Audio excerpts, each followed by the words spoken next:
Guys, আজকে এসেছি ঝিনেদা কালীগঞ্জ উপজেলার ৪ নম্বর নিয়ামতপুর ইউনিয়নের মহেশ্বরচাঁদা গ্রামে। জাপানি ইলেকট্রিক প্রকল্পের কৃষক জনাব মোহাম্মদ আব্দুল মজিদের পাট ক্ষেত পরিদর্শনে। দর্শক, আপনারা দেখতে পাচ্ছেন এই যে আমি পাটের ভুঁইয়ের ভিতরে দেখেন দেখেন পাট কত সুন্দর হয়েছে। দেখেন দেখেন আমি পাটের ভুঁইয়ের ভিতর দিয়ে যাচ্ছি। তার শ্যালো মেশিনটা কোথায় সেটা আপনাদের দেখানোর জন্য এই জমিতে আন্ডারগ্রাউন্ড পাইপের মাধ্যমে ধান চাষ, পাট চাষ সহ অন্যান্য চাষাবাদ এখানে করা হয়। এই জমিতেই কিছুদিন আগে ভুট্টা ছিল। ভুট্টা উঠায়ে এই যে পাট লাগিয়েছে। দেখেন আমি এই যে পাটের ভুঁইয়ের ভিতর দিয়ে হেঁটে যাচ্ছি। সামনে খুব কাদা, দেখে শুনে যেতে হচ্ছে। এই দেখেন পাট ক্ষেতের পাশে কচু ক্ষেত, নানান রকম সবজির আবাদ আছে এখানে। দেখেন এই যে মুখী কচু এই যে পড়ে যাচ্ছিলাম, যাই হোক পড়ি নাই। এই যে এই জমিতে খালি যে জমিটা দেখতে পাচ্ছেন, এই জমিটাই কিছুদিন আগে ধান ছিল।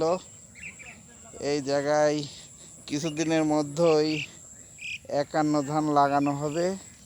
এই যে আমি ডিপের কাছে যাচ্ছি, এই দেখেন এখানে মুখী কচুর পাশাপাশি এই দেখেন মান কচু আছে। মান কচু, এই যে আমাদের মজিদ ভাই যার এই ক্ষেত,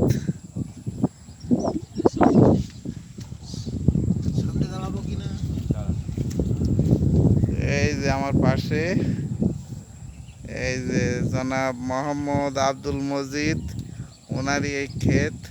আর এই যে দেখতে পাচ্ছেন এখানে সেই শ্যালো, এখান থেকে এই যে আমাদের প্রজেক্টের যে সাইনবোর্ড আপনাদেরকে একটু দেখাই। এই যে শ্যালো মেশিন এখান থেকে আন্ডারগ্রাউন্ড পাইপের মাধ্যমে এই মাঠের বিভিন্ন জায়গায় আন্ডারগ্রাউন্ড পাইপ লাইনের মাধ্যমে এই যে আমাদের ভাই জনাব মোহাম্মদ আব্দুল মজিদ উনি এটি নিয়ন্ত্রণ পরিচালনা করে। ভাই এখানে কি চাষাবাদ হয় বলেন, কি কি চাষ করেন? এখানে এখন বর্তমান চাষ আছে সবজি যেগুলো আছে সেটা আছে মান কচু, ঝাল, তারপর আছে পুঁই শাক, ঝিঙ্গা, যার বলে চিচিঙ্গা, তারপর মিঠে ফুল্লা, কচু, তারপর আছে বেগুন, পেঁপে, তারপরে লাউ। মানে এইটার ভিতর দিয়ে আমার যে এইটুকু জায়গার ভিতরে যে চাষটা আমি করি, প্রতিদিন সকালে 1-2 কেজি করে তরি তরকারি আমার নিজস্ব মতো খাওয়ার কাজ এই জায়গাতেই আমার তৈরি হয়ে যায়। পাশে এই যে কচুর ক্ষেত, এখানে কচু এখন তুলি এনেছে। এই জমিটা আমার ছিল ভুট্টা চাষ, আমি ভুট্টা তুলির খোপ দিয়ে কচু গাছ রোপণ করে দিয়েছিলাম। এখন সেখানে ভুট্টা শেষ, তারপর পাট কিছু আছে, আর 4-5 কাঠার মতো আপনার কচু আছে। এরা ভুট্টা পিলি দিয়ে লাগানো, এখন সেই কচু এখন দেখার মতো হয়ে গেছে। আশা করি আর কিছুদিন পরে তুলে বিক্রি করবো, নিজে খাবো, এবং দেখা যাচ্ছে অনেক লোকের এমনিও কিছু দেওয়া যাবে, তারা খাবে। তারপর পাশে এই লাইনের মাধ্যমে দেখেন, ওই যে এখন যারা এই লাইন যখন আমার ছিল না, তখন এই ধানের চারা দেওয়ার খুব সমস্যা ছিল। এখন এই লাইন হওয়াতে ওই সামনেও আমার আপনার আছে যে ধানের এই চারা দেওয়া হয়েছে, ওই চারার থেকে ধান তুলে, যেটা আমরা পাতো বলি কেউ, ওই পাতো দিয়ে আবার ধান এখন এই মাঠে লাগানো হবে। এখন পানির আমাদের আর কোনো ট্রাবল হয় না এবং কোনো সমস্যাও নেই। ইনশাল্লাহ আমরা এই দিক দিয়ে খুব উন্নত। তবে আমাদের আমাদের সোনার বাংলা ফাউন্ডেশন যে কাজগুলো করিয়েছে বা করছে খুব উন্নত, সারা বিশ্বের ভিতরে আমার মনে হয় তারা মহৎ ব্যক্তি মহৎ কাজগুলোই নিয়ে ঘুরে বেড়াচ্ছে, দৌড়ে ঘুরে বেড়াচ্ছে। তারা এই কাজগুলো যারা করে এরকম ধরনের লোকের সঙ্গে তাদের পরিচিত আছে এবং সেই কাজগুলো করবে, ভবিষ্যতেও করার জন্য তারা আশাবাদী এবং করছে। এগুলি আমি আমার কথাগুলো শেষ করছি। আপনার এই যে জাপানি লিকুইড প্রকল্পের মাধ্যমে সোনার বাংলা ফাউন্ডেশন যে এই যে কৃষকদের নিয়ে যে পানি সাশ্রয় করে চাষাবাদে আগ্রহী করে তোলার চেষ্টা করছে, আপনারা কতটুকু মানে উপকৃত হয়েছেন?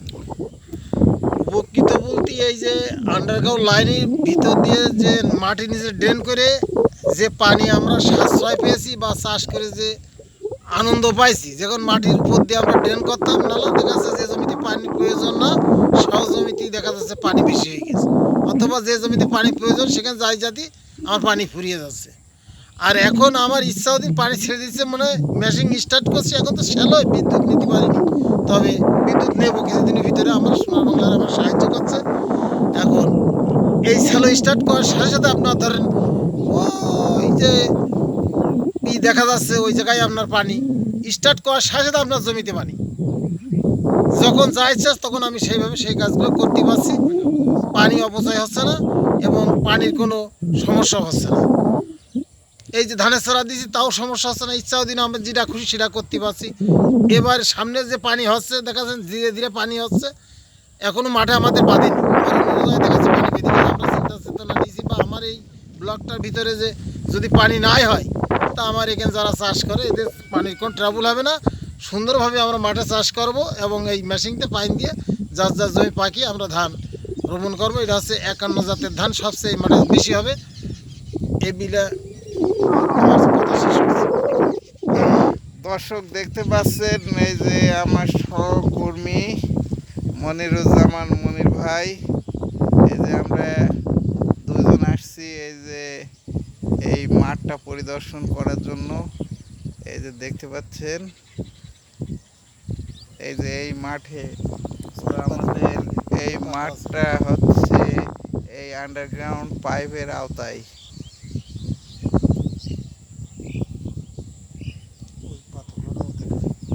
প্রিয় দর্শক ভালো থাকবেন, আগামী ভিডিওতে আবার আপনাদের সাথে নতুন একটি ভিডিও নিয়ে আপনাদের সামনে হাজির হব। ধন্যবাদ।